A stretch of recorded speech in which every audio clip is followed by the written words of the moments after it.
Israel yan. Nag-prepare ta iti manok. Magbibig ako ng chicken. Ayan siya. Na-marinate ko na yan sa 2 tablespoon of butter, 2 tablespoon of soya sauce, tapos naglagay din ako dyan ng olive oil for about 2 tablespoon also. And then, nandyan din po yung ating mga powder, yung mga ingredients na ihahalo natin dyan mamaya. So, meron dyang black pepper, 1 tablespoon, 1 tablespoon of paprika, 1 tablespoon of minced garlic, no, it's not minced, powder garlic, tapos powder na onion, mayroong basil leaves, 1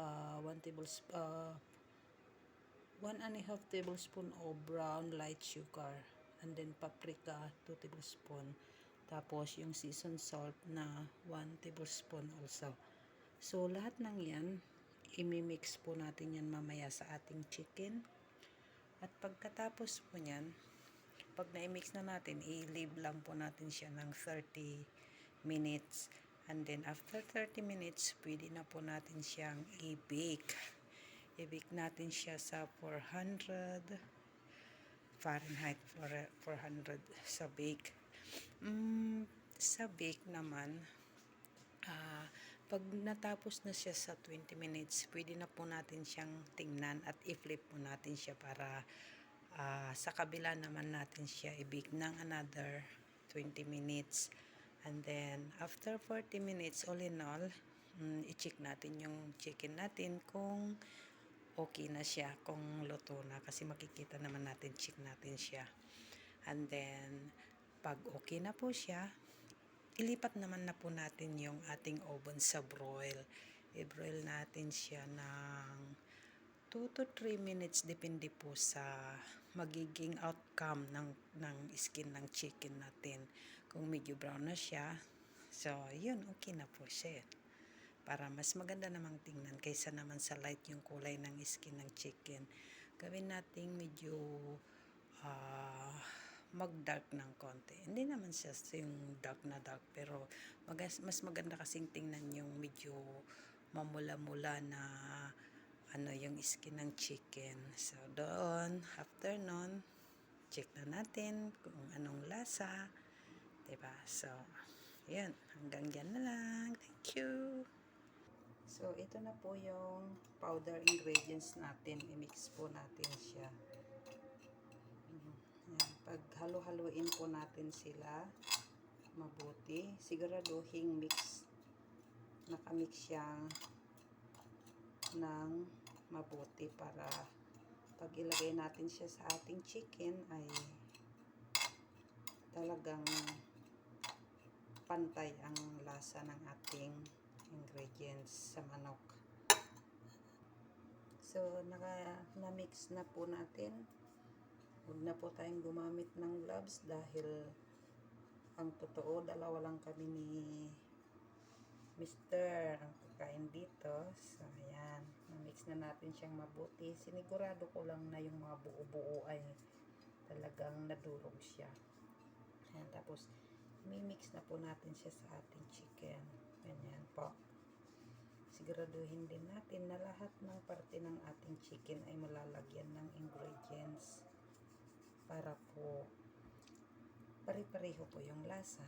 Ayan. So, pagkatapos natin sa kabila, i-flip naman natin sa kabila din naman. Lagyan din natin ng ingredient ng ating seasoning para magnuot. Ayan. Siguraduhin natin malagyan lahat ng parte ng ating chicken. Sa ilalim ng skin ng chicken. Malagyan. Ayan po, ayan. Ayan. Kasi kung sa ibabaw lang ng skin, baka hindi manuot yung lasa. Pero sigurado ka naman manunuot din naman yan. Ayan. Siguraduhin po natin nakamix siya na siya lahat sa ating chicken.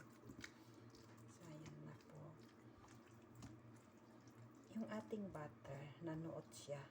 I mean na nag-ano siya, na nanigas na ba sa ating pan kasi malamig po yung chicken. So, yan.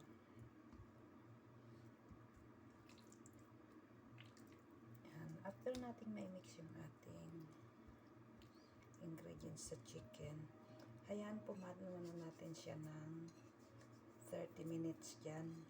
I-marinate natin ng 30 minutes dyan para lalong manuot yung lasa ng ating manok. Yan. Okay na po yan. So, takpan po muna natin siya ng aluminum foil. So, ito po. Yan. So, tatakpan po muna natin siya ng aluminum foil. I-rest natin siya ng 30 minutes. So, ayan. Mamaya, lalagay na po natin siya sa ating oven. Maaga-aga pa naman kasi, kaya mamaya na natin siya lutuin. Ayan. Pag natapos na po ito, pag naluto na siya, papakita ko na lang po sa next video ko. Sana magustuhan to ni Kano. Ayan. Luto-luto si Inday. Ganito ang trabaho ko dito. Luto-luto. Okay na. Wait na lang natin siyang mag-reheat yung ating oven. Pero mamaya na natin yung lutuin pala. So, hanggang dyan na lang muna. See you next videos.